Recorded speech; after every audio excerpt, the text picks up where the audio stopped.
I was behind the scenes doing the work. So I don't forget those steps that it took for me to get here. So I make sure that I stay true to that first. Here we are, back again. And guys, this will be my first podcast episode that I'm doing in English. So I'm very much excited. And if you're just listening on the podcast, whatever platform you're listening to, you also can see me now on YouTube because I'm also uploading it there. So I'm kind of excited. A lot of things to talk about, and I need to see how I do that in just like 12 to 20 minutes. This is actually the plan for today's episode. So I'm just, will do it more specific, not just all over what's going on. Right now, where you see the setup, I'm sitting in my hotel room in Phoenix. And this is kind of weird because I was actually just in Las Vegas. So, two things at the same time, me being a flight attendant, me being an MBA journalist, just to make the most out of my time.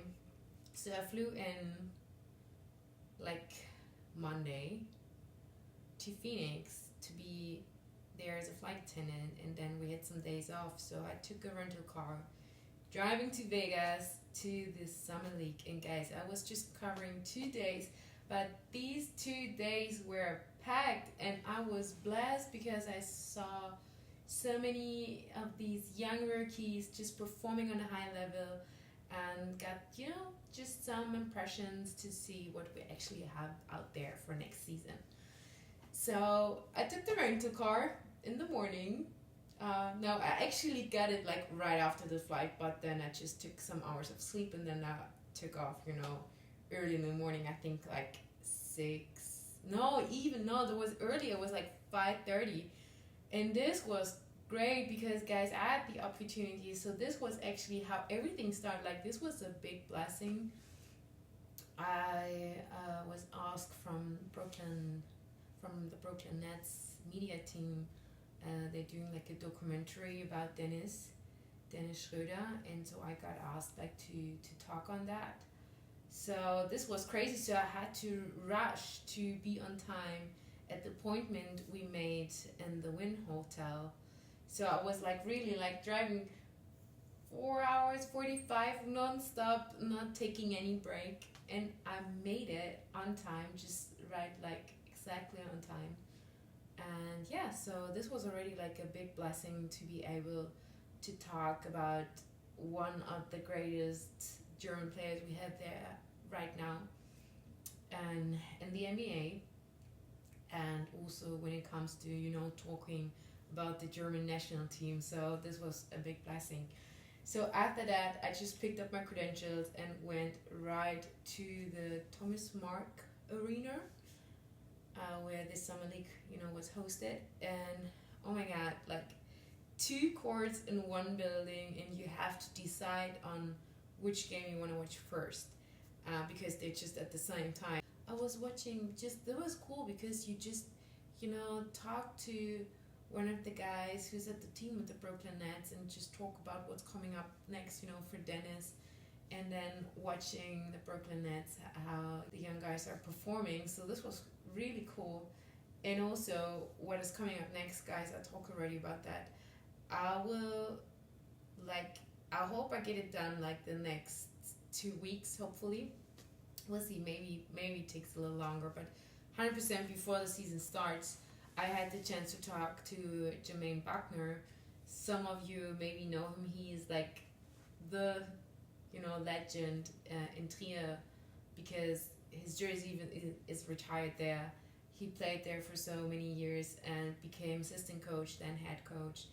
And then after that, he was like hired by the Boston Celtics. This was cool. So we got to know there while I was covering the last season, and then it's like, this is Jermaine Buckner, and this was crazy. So I actually interviewed him before Game 4 while the finals were on in Dallas, and that moment I didn't know what's coming up next for him. So he's actually now one of the assistant coaches with the Charlotte Hornets. So after that game, I went to, to see the Charlotte Hornets and to see how he's doing now in his new position.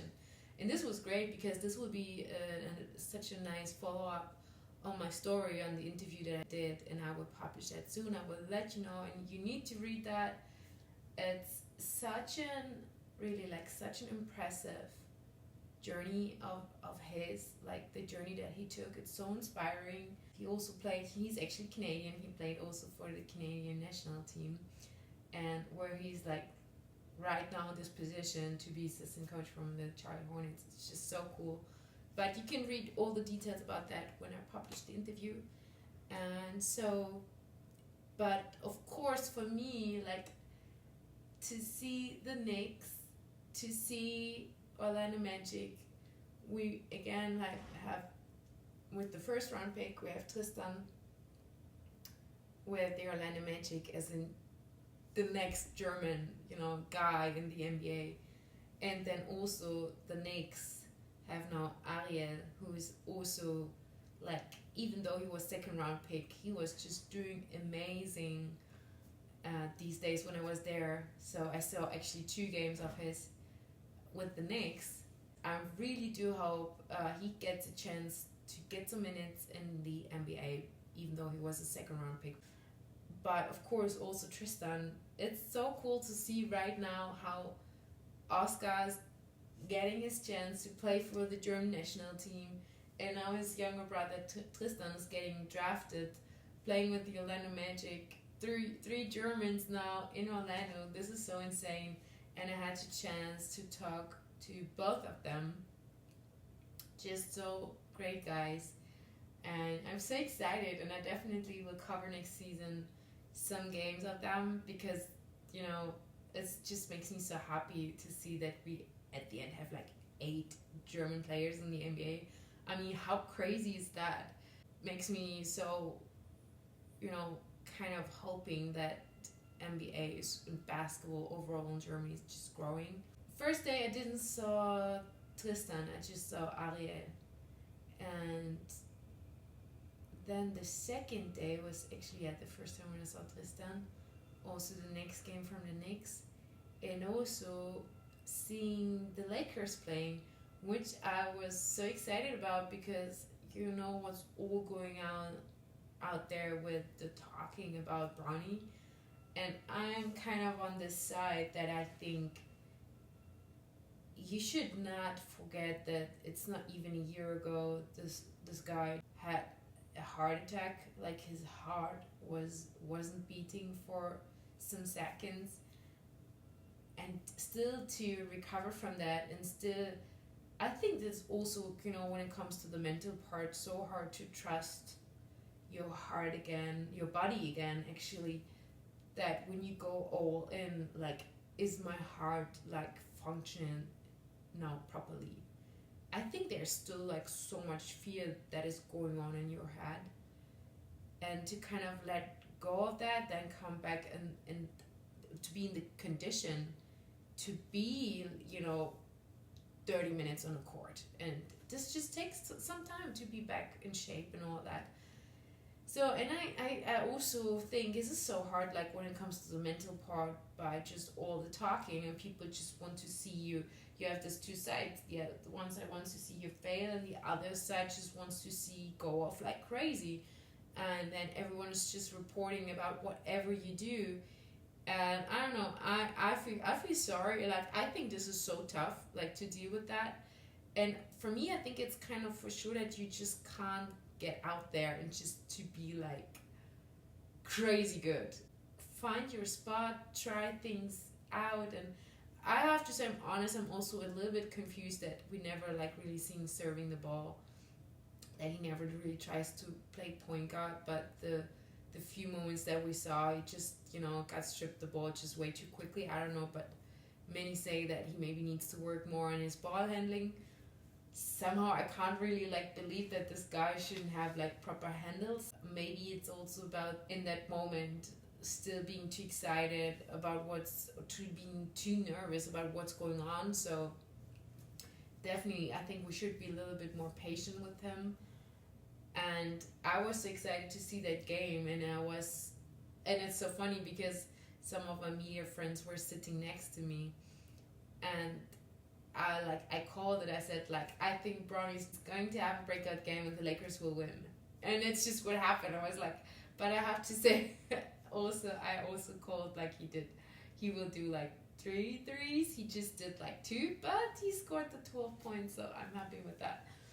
And yeah, it was just crazy to see, because when you think of how much media was around with the other prospects and how crazy it is when Bronny is just out there, there's again already so much more media. And yeah, this is I understand why people are maybe like also upset, because they see like, why does he get so much more attention even though he's not as a great basketball player as the other ones. But also, like, I don't understand why people are hating on that. It's just, of course, there's so much that LeBron brings with, like, people knowing already Bronny's life since he's a little baby. Of course, when you know a player like so well since he's a little baby, you feel so much more connected about it and want to see how he does. And so it totally makes sense why there's so much more attention. And I don't even know, like, for real, like, if that is so cool, because it just brings so much more stress and pressure that you actually have to perform. So yeah, but at the end, like, the whole event is just so nice, because you get to see so many people you already know. You have the chance to get to know so many other people. It's just so much about, making connections, seeing the young guys, being more easy on what you come out with what you want to write about.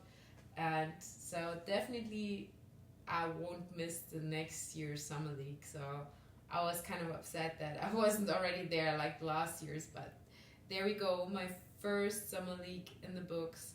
And also, I have to say, I totally forgot to point that out, Tristan da Silva, man, this boy can shoot, and the way how he's moving on the court, oh my god, I think he definitely has a chance, and we need to make that case to see, like, Rookie of the Year.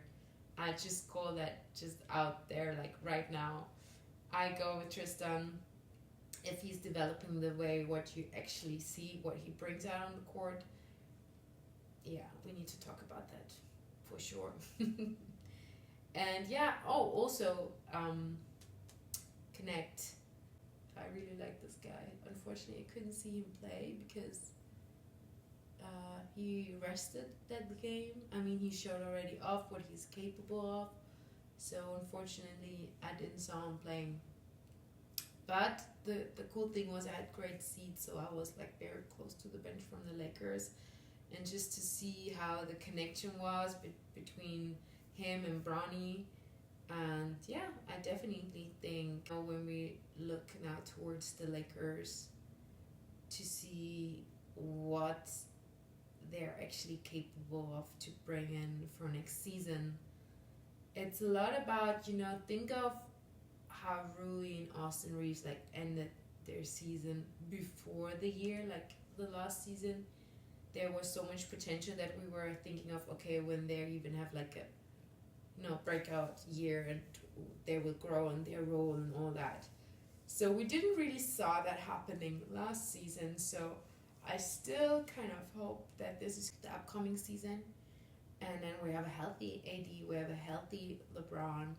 Thinking of how many injuries the Lakers also had to carry, and when this is all, everyone is kind of, this is always the case, that you ask yourself, when everyone is healthy, what is the team actually capable of?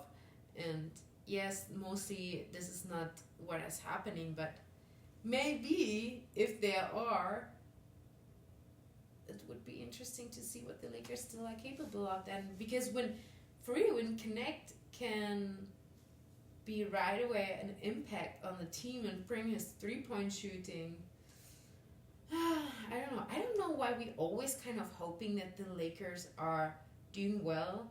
I think it's just so important for the whole history of NBA, the way how we talk, how it's just fun to be around at a Lakers game and to see them be competitive. I don't know, even though I'm not the biggest Lakers fan, it's just somehow I want to see them do well.